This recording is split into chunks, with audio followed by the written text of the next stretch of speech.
Welcome to Unit 8, Lesson 5, Sine, Cosine, and Tangent. We are going to start our tiny voyage into the world of trigonometry. And trigonometry and geometry work hand in hand in many cases.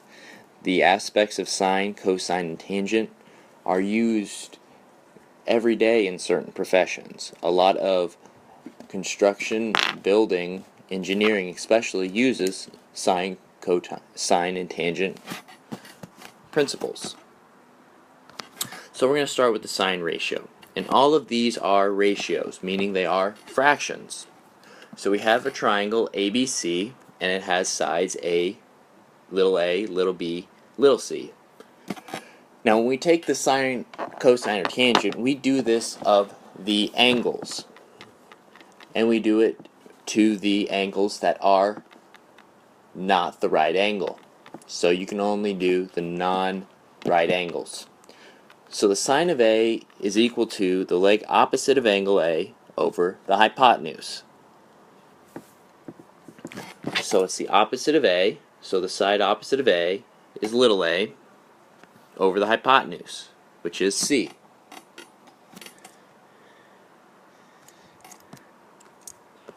And the sine of B is equal to the leg opposite of angle B over the hypotenuse.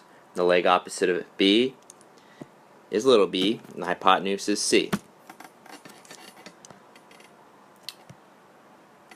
So that's just a way for you to remember. Another way to remember sine is this SOH.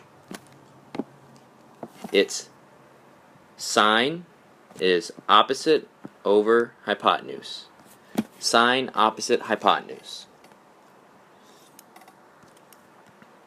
So here are 4 examples. I'll do the first one just to give you a glimpse and idea of how we're going to do these examples. So I say the sine of A. So what I want is the ratio. So I look, I know sine is opposite over hypotenuse. The side opposite A is equal to 4. The hypotenuse is 5. So the sine of A is 4 over 5. The sine of B is 3 over 5. And that's all I really need to do. I just want to know the ratio. I want to know what the fraction is. So go ahead for the next 3 examples, pause the video and work in your group now. Okay, and here are the answers to examples 2, 3, and 4. So go ahead and pause the video again, look at these with your group, and see if you got them right. If you didn't, discuss why you probably didn't. Now we're going to talk about the cosine ratio. We're going to have the same triangle, and we're going to use the same triangle the entire time. So we see that the cosine of A is equal to the leg adjacent to angle A over the hypotenuse. Now adjacent means beside, and it's the leg. So we can't use this. That's not a leg, that's the hypotenuse. So when we talk about the leg adjacent to A, we mean this one. So the leg adjacent to A is B over the hypotenuse, C. The leg adjacent to B is A, hypotenuse is C. So the cosine of A is leg adjacent to angle A over hypotenuse, or B over C. Cosine of B is the leg adjacent to B over hypotenuse, which is equal to A over C. And a way to remember is this CAH, this cosine, adjacent, hypotenuse.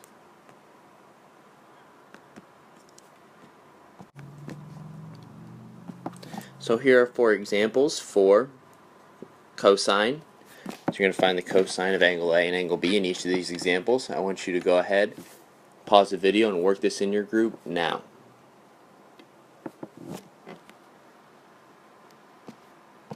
And here are the answers to the examples. So go ahead, pause the video again, check your answers with this, and confer with your group.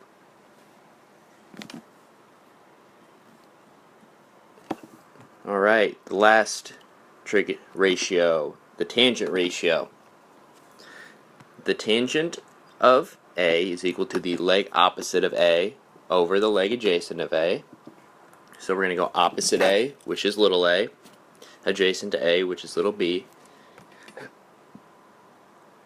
And the tangent of angle B is the leg opposite of B, which would be B, and the leg adjacent to angle B, which would be A. So tangent does not use the hypotenuse at all. We're just talking about the legs when we're talking about tangent. And for us to remember tangent, we have this TOA. Tangent, opposite, adjacent, TOA. So, here's 4 more examples for you to try with your group to find the tangents of angle A and angle B. So go ahead and pause the video and do that now.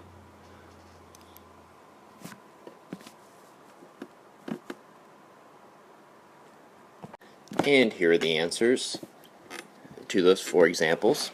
Now, all of these fractions we've been working with, I haven't asked you to simplify them. We will get there to where we should simplify them each time, but right now we're just trying to recognize. But on number 4, you see down here, we have to do some simplification no matter what. We can't have a square root on the bottom, so we have to use our radical simplification to get it to where it's off. So that's why it's square root 3 over 3 instead of the 1 over root 3. Because we have to follow that rule. So go ahead, pause the video, confer with your group about if you got it right or if you got it wrong.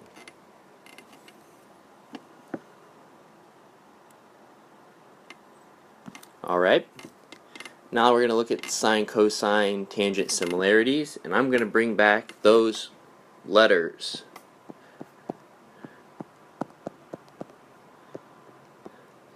This is called SOHCAHTOA, sine, cosine, tangent, and this is just an acronym for you to remember